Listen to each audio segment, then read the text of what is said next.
Hey Claudia, this is Jeff with Zucor Marketing. We're based out of San Antonio, Texas, and Eric forwarded your website over for an analysis. So in this video, I'm going to show you how you can get more customers online. We're also going to run through a couple of things that you can implement right now, and aside from reviewing your website, we're also going to look at one of your top competitors' website and show you how they're currently beating you online and the things that you can actually do differently to counteract that. So first, we'll start off with your website.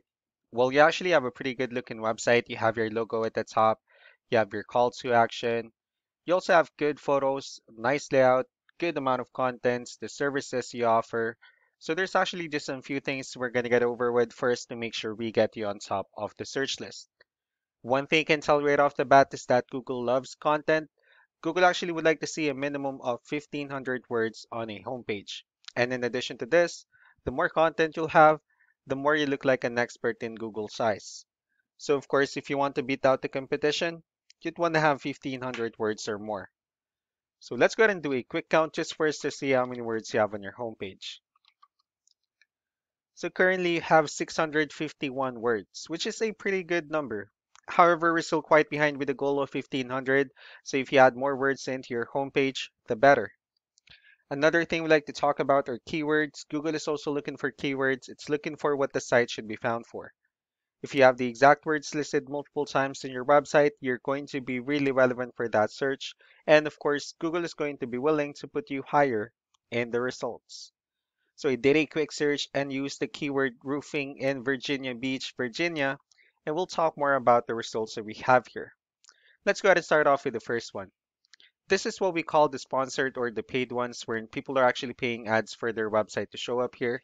So we're not going to be talking much about the paid ones, but rather we'll move on to the next part.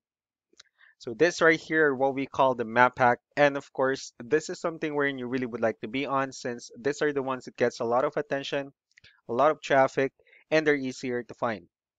One way for you to actually be here is you'll need to have Google My Business profile where you'll enter as much information as possible, like the company name, phone number, email, company address, hours of operation, photos, and so on and so forth. And also, if you add those same information into as many directories as possible, like Yelp, Yellow Pages, Angie.com, that'll really help you a lot to appear in the map pack faster. Moving on to the next part, these are what we call the organic searches. So these are all the website that actually ranks higher without people paying for any ads, just because they're doing some certain things. And that's exactly what we're going to talk about and analyze. So I pulled up one of the top ranking website in both the organic and the map pack, and let's see what they have differently.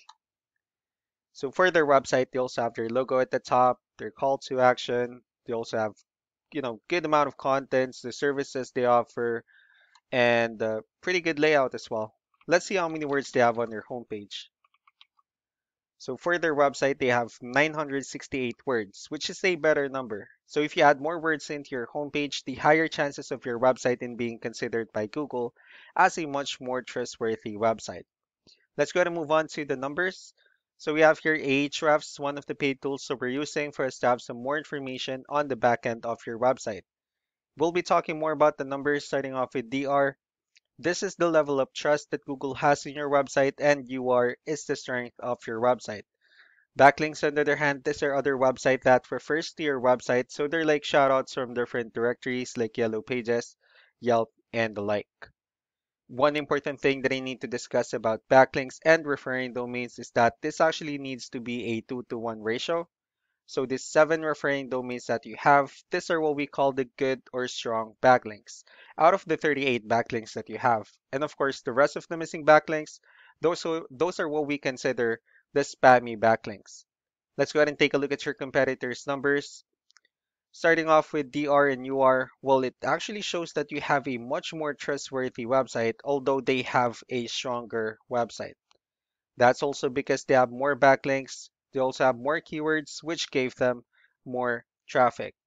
Now, what you can actually do differently is, of course, you can still increase the number of your backlinks. You can also add more keywords. Just don't forget to increase the strong backlinks for you to have a much better ratio. And as a result, you'll definitely get more traffic out of it. So let's go ahead and take a look at the strong backlinks and the keywords that your competitors are using. And let's discuss the importance of this too, especially in making your website stronger and better. Starting off with the referring domains. These are all the directories they're currently listed on that brings them a lot of attention and a lot of traffic. That's why they're also ranking higher in the searches. Next are the organic keywords. These are all the keywords they have listed on their website, so when customers search for these specific words, their website will show on top of the list. And if you also look at the numbers under volume, these are the total number of people that searches for these specific keywords on Google every month. So that's how important choosing the right keyword is. That way more customers will be able to find your website quicker and easier. Another thing we like to share about keywords is what we call the hidden keyword. So for every photo that you have listed on your website, you can actually rename them with a hidden keyword instead. That way you'll be able to have more hidden keywords added into your website, and not only that, of course, for those keywords to not to be repetitive on your website as well. So just to wrap things up, the most important things that we can do to improve your ranking is first the amount of content, where we're going to add more words into your homepage. That way Google actually consider your website a much more trustworthy website. Next are the backlinks, where we're going to add your information to more directories as possible. That way we can actually bring you more traffic and of course the higher chances of your website in appearing in most of the map pack searches. Last but not the least will be the keywords, where we're going to help you out in adding more keywords and of course choosing the right ones. That way more customers will be able to find your website faster and easier. So these are all the things that you can actually implement right now, and of course we can also help you out in making these changes and more with the goal of getting you many new customers. Eric will also be following up just to get some feedback about the ideas I discussed on this video, so I really do appreciate your time. Y'all have a wonderful day. Bye.